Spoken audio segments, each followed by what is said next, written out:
Square feet ಜಾಗ ಕೊಡಕ್ಕೆ ಬರ್ತೈತಿ. ಪರಿಹಾರ ತೊಗೊಳ್ದೇ ಇದ್ದಂಥವ್ರಿಗೆ ನೀವು ಎಲ್ಲಿ ಬೇಕಾದಲ್ಲಿ ತೊಗೋಬೋದು. ಈ ಏರಿಯಾದೊಳಗೆ ಪರಿಹಾರ ತೊಗೊಳ್ದೇ ಇದ್ದಂಥವ್ರಿಗೆ ಅದ್ರ ಮರುದಿವಸ ಮಾರ್ಬೋದು. ಉಳಿದಾರ ಮಾರಕ್ಕೆ ಬರ್ದಿಲ್ಲ.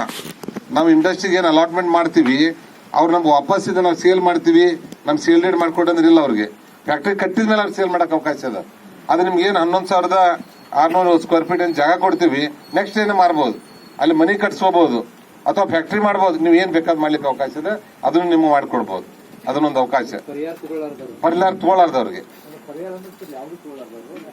ಒಟ್ಟೆ ನಿಮ್ಗೆ ಭೂಮಿಗೆ 1 ಎಕರೆ ಕಳ್ಕೊಂಡಿರಿ. ನೀವು 1 ಎಕರೆ ನಾವು ಮಾಡಿದ ಫಿಕ್ಸ್ ರೇಟಿಗೆ ನೀವು ₹1 ತಗೊಂಡಿಲ್ಲ, ಅದಕ್ಕೆ 10,000 ಅದು ನಮ್ ಕೋಷ್ಟಕ ಪ್ರಕಾರ ನಿಮ್ಗೆ ಜಾಗ ಕೊಡ್ಬೋದು. 2ರಾಗ 1 ಅಥವಾ 5 ಎಕರೆ ಕಳ್ಕೊಂಡಿರಿ, ನಾನು 4 ಎಕರೆಗೆ ಪರಿಹಾರ ಕೊಡಿ, 1 ಎಕರೆ ಜಾಗ ಕೊಡಿ ಅಂದ್ರೆ ಅವಕಾಶ ಇದೆ. ಅವಕಾಶ ಇದೆ, ಮಾಡ್ಕೊಡ್ಬೋದು. ಅಂದ್ರೆ 2 ಕೊಡಕ್ ಬರೋದಿಲ್ಲ. ನೀವು 10 ಎಕರೆ ಆದಾಗ 5 ಎಕರೆ ನೀವು ಕಳ್ಕೊಂಡಿದ್ರೊಳಗೆ ಒಂದು ಪಾರ್ಟ್ ಪೇಮೆಂಟು ಪರಿಹಾರ, ಒಂದು ಪಾರ್ಟ್ ಪೇಮೆಂಟು ಜಾಗ, 2 ಬೇಕಾದ್ ಮಾಡ್ಲಿಕ್ಕೆ ಅವಕಾಶ ಇದೆ. ಆಮೇಲೆ ಕೂತ್ಕೊಳ್ಳಿ, ಈ ಸ್ಟಾಂಪ್ ಡ್ಯೂಟಿ ಇಲ್ಲಿ ಎಷ್ಟು ವ್ಯಾಲ್ಯೂಯೇಷನ್ ಪ್ರಕಾರ ನೀವು ಭೂಮಿ ಕಳ್ಕೊಂಡಿರ್ತೀರಿ ಅಷ್ಟು ಸ್ಟಾಂಪ್ ಡ್ಯೂಟಿಯನ್ನು ನೀವು ಬೇರೆ ಕಡೆ ಹೋಗಿ ಎಲ್ಲಿ ಖರೀದಿ ಮಾಡ್ತೀರಲ್ಲ, ಈ ರೊಕ್ಕ ಬಂದ ಮೇಲೆ ಅದನ್ನ ನೀವು ಖರೀದಿ ಮಾಡ್ಲಿಕ್ಕೆ ಆ ಸ್ಟಾಂಪ್ ಡ್ಯೂಟಿ ಎಕ್ಸೆಂಪ್ಷನ್ ನಾವು ಸರ್ಟಿಫಿಕೇಟ್ ಕೊಡ್ತೀವಿ. ಅದಕ್ಕೆಲ್ಲ ಅವಕಾಶ ಇದೆ.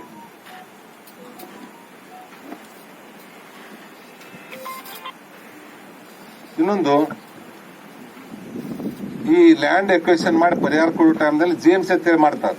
ಅದು ನಿಮ್ಮನ್ನ ಕರ್ಕೊಂಡು ನಮ್ಮಲ್ಲಿ ಹೊಲದಾಗ ಏನ್ ಗಿಡಗಳಿದ್ದು, ತೆಂಗಿನ ಗಿಡನೋ ದ್ರಾಕ್ಷಿನೋ ಮತ್ತೊಂದು ಏನಿದಾವ್, ಅದು ಇವತ್ತಿಲ್ಲ, ಇರಾಕ್ ಸಾಧ್ಯನೇ ಆಗ್ತಿಲ್ಲ. ಯಾಕಂದ್ರೆ ಅವಾಗ ನಿಮ್ ಸ್ವಂತ ಹೊಲ ಇರ್ತಿತ್ತು, ನೀವು ಕವಲ ಮಾಡ್ತಿದ್ರಿ, ಆ ಬೆಳೆನೇ ಹಾಕಿತ್ತು. ಈ ಬಿಸಿಲಿಗೆ ದನಕಾಯಿ ಹುಡುಗರು ಮತ್ತು ಬೇರೆ ಬೇರೆ ಬಂದು ದನಗಳು ಕಡೋದು ಅವೆಲ್ಲ ಹಾಳಾಗಿರ್ತದೆ. ಅವು ಇವತ್ತು ಕಂಡಿದ್ರೆ ಅವು ಇರುದಿಲ್ಲ ಜಾಗದ ಮೇಲೆ. ಇವತ್ತು ನೋಡಕ್ ಹೋದ್ರೆ ನಾನು ತೋಟಗಾರಿಕೆ ಆಫೀಸರ್ ಹೇಳಿದ್ದೀನಿ, ಅವಾಗ GMC ಮಾಡುವಾಗ ಏನೇನು ಗಿಡಗಳಿದ್ದು ಆ ಗಿಡಗಳಿಗೆ ಲಿಬರಲ್ ಆಗಿ ಅದು ಒಂದ್ ಸ್ವಲ್ಪ ಸರಿಯಾದ ರೀತಿಯ ವ್ಯಾಲ್ಯೂಯೇಷನ್ ಪ್ರಕಾರ ಕೊಡಕ್ಕೆ ಅದ್ರ ಕೊಡ್ತೀವಿ. ಅದನ್ನ ಇವತ್ತು ಭೂಮಿ ಮೇಲೆ ಇರದೇ ಇದ್ರು ಅವತ್ತೇನು ವ್ಯಾಲ್ಯೂಯೇಷನ್ GMC ಮಾಡಿದಾಗ ಅದಾವಲ್ಲ, ಅವನಷ್ಟು ತಿರುಗೂ ಪರಿಹಾರ ಕೊಡ್ತೀವಿ. ನೋಡೋಣ, ಅದು ನಾವು ನೀವು ಕೂತ್ಕೊಂಡು ಮತ್ತೆ ನಿಮ್ಗೆ ಅನುಕೂಲ ಆಗಂಗ ಮಾಡ್ತೀವಿ. ಮತ್ತೆ ಇದೇ ಉದಾಹರಣೆ ಯಾಕೆ ಹೇಳಿದ್ದೆ ಅದನ್ನಲ್ಲಿದ್ದು ಈ ಅದ್ರ ಹೆಚ್ಚು ಮಾಡ್ಕೊಡ್ತೀನಿ, ಬಬ್ಲಿದ್ರೆ ಮಾತಾಡ್ಬೇಡ, ಮಾಡಿಸ್ಕೊಡ್ತೀನಿ. ಅದನ್ನ ಏನ್ ಗಿಡಗಳು 4 ಗಿಡಗಳು ಇರ್ತಾವಲ್ಲ, ಸರಿಯಾಗಿ ನಿಮ್ಮ 4 ಮೀಟರ್ ನನಗನ್ನ ಒಂದೊಂದ್ಸಲ ಕರೆದು ಚಾ ಕುಡಿಸ್ತೀರಿ. ಈಗ ನೋಡಿ ಇವನ ನನಗೆ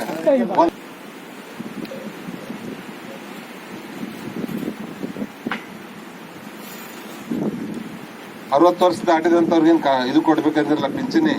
ಅದು ಆ್ಯೂಶುವಲ್ ಬರ್ದಿದ್ದಕ್ಕೆ ಸ್ಪೆಷಲ್ ಬರೋದಿಲ್ಲ. ಇದು ನಮ್ಮ ಸರ್ಕಾರದ ವತಿಯಿಂದ ಏನು ವೃದ್ಧಾಪ್ಯ ವೇತನ, ವಿಧವಾ ವೇತನ, ಅಂಗವಿಕಲರ ವೇತನ ಇಂಥವೆಲ್ಲ ಏನ್ ಬರ್ತಾವೋ, ಸಂಧ್ಯಾ ಸುರಕ್ಷಾ ಅವೆಲ್ಲನೂ ಏನ್ ಬರ್ತೈತಿ, ಅದ್ರ ಫಸ್ಟ್ ಪ್ರಯಾರಿಟಿ ಮೇಲೆ ಇಮಿಡಿಯೇಟ್ ಆಗಿ ನಾವು ವಿದಿನ್ 3 days ಮಾಡಿ